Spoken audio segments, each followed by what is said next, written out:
The slaves weren't stupid. Almost all of these people knew how to cook. Previously, the slave owners would casually pick 2 people to make food for the rest of the slaves. So they weren't new to cooking. Plus, making this rice was very simple. The slaves soon had another pot of rice going, and then covered it with the copper basin that Zhao had given them as a lid. But the slaves didn't know how to make soup. The slave owners would only allow them to eat something like rice bran, and even moldy rice. Precisely because of this, every day in the continent there would be a lot of slaves that died. But for slave owners, they wouldn't care about those deaths, because they could just go out and buy more slaves. Now the slaves were looking at the vegetables and oil in their days. Daisy certainly understood their feelings, but since she had also been a commoner, she knew some simple dishes. Daisy went to the empty pot that Zhao had brought out, and poured the oil into it. This oil came from a yellowish-colored fruit that had a very high oil content. It grows in many places in the continent, so it was very cheap. Once the oil was hot, Daisy then put in the vegetables and simply stir-fried them. Finally, she added some water and threw in a little salt. After the water came to a boil, the soup was done. This was the simplest way to make soup. There was almost no technical details or seasoning, only a little coarse salt. On the continent, salt wasn't cheap. The nobles generally used very refined salt, like the salt on earth. But the slaves only get coarse salt, which was cheap with a lot of impurities. Even so, if a slave owner gave the slaves a little salt every 3 days, then that owner would be considered very generous. But in general, slaves only get salt once a week, and the number of slave owners who gave them that much wasn't a lot. Seeing Daisy working on the simple soup, Zhao sighed. Meg was standing beside him. "Master, is there a problem? Should we have given the slaves less salt?" Zhao gave Meg a puzzled look. "With this kind of large pot, why should there be so little salt? I was just thinking how much our Buda clan was so weak that we could only give them simple food to eat.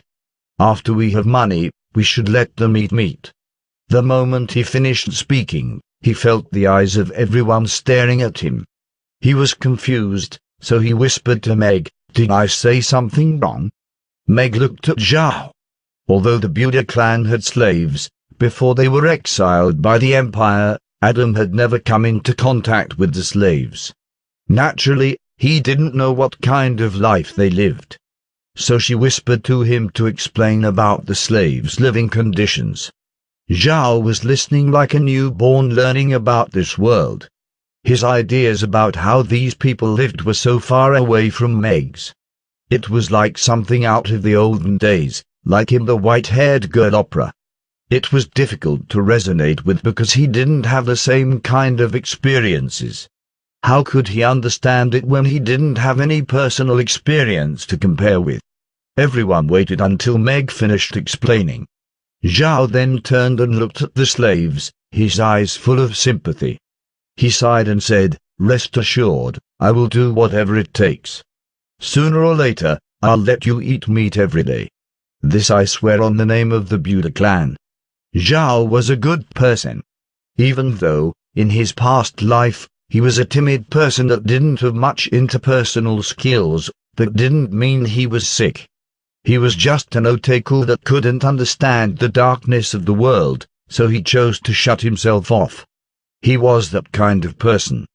But in the Ark continent, Zhao's status had changed.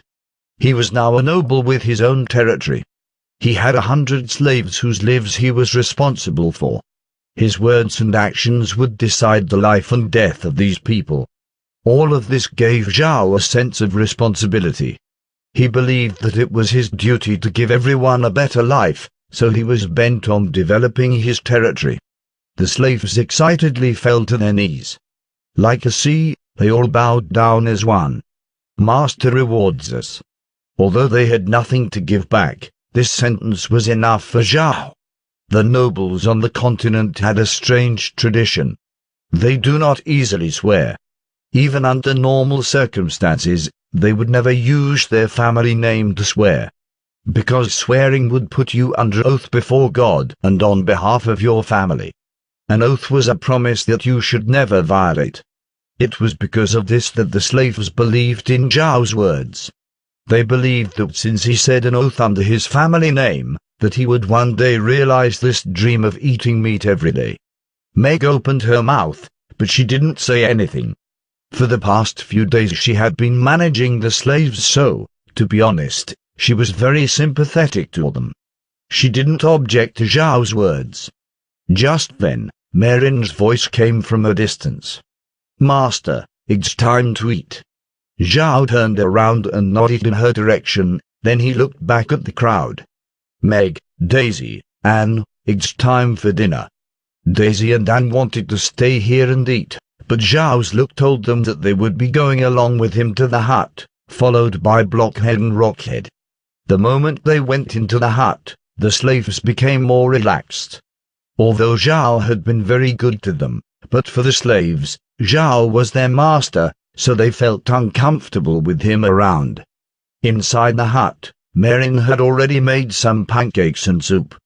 Zhao actually wanted to eat rice, but one look from Marin told him that there was no hope. The hut only had 4 chairs, so Zhao took out 3 more from the barn. Now they could sit 7 people. Although the table wasn't as big as the one in the castle's dining room, it was still big enough for all of them. After everyone sat down, Zhao pulled out some knives and forks, and began to eat the pancake. In fact, he didn't want to use a knife and fork, but unfortunately, Marin didn't agree. The pancake didn't really have much flavor, but the taste was okay. Zhao slowly ate dinner. After everyone finished and Marin cleaned things up, all of them went outside. By this time, the slaves had finished eating as well. The pot was still there, but it had been cleaned out. The slaves seemed very full, and there was even one sitting with a spiritual look. Zhao knew that after eating dinner, people would become sleepy, and these slaves were the same. He didn't make them get up and allowed them to lay on the ground. Looking at the garbage, Zhao didn't want the space to be dirty, but these things could be left for later. He then looked up at the sky, and although it was a little hazy, fortunately he didn't see any black smoke floating up there. Even though they had lit a fire, it was a good thing that the space wasn't small. Zhao then turned to Marin and said, "Grandma Marin, let them rest. They just had dinner, so they're sleepy. Let them have a break." Marin eyed the slaves and only nodded her head. "Well, then we should take a break too." Zhao shook his head. "Grandma Marin, Meg, Blockhead, Rockhead, follow me into the hut. I have something for you to see." He opened the door to the hut and walked in. Marin and everyone didn't know what Zhao wanted to show them, but they followed him inside,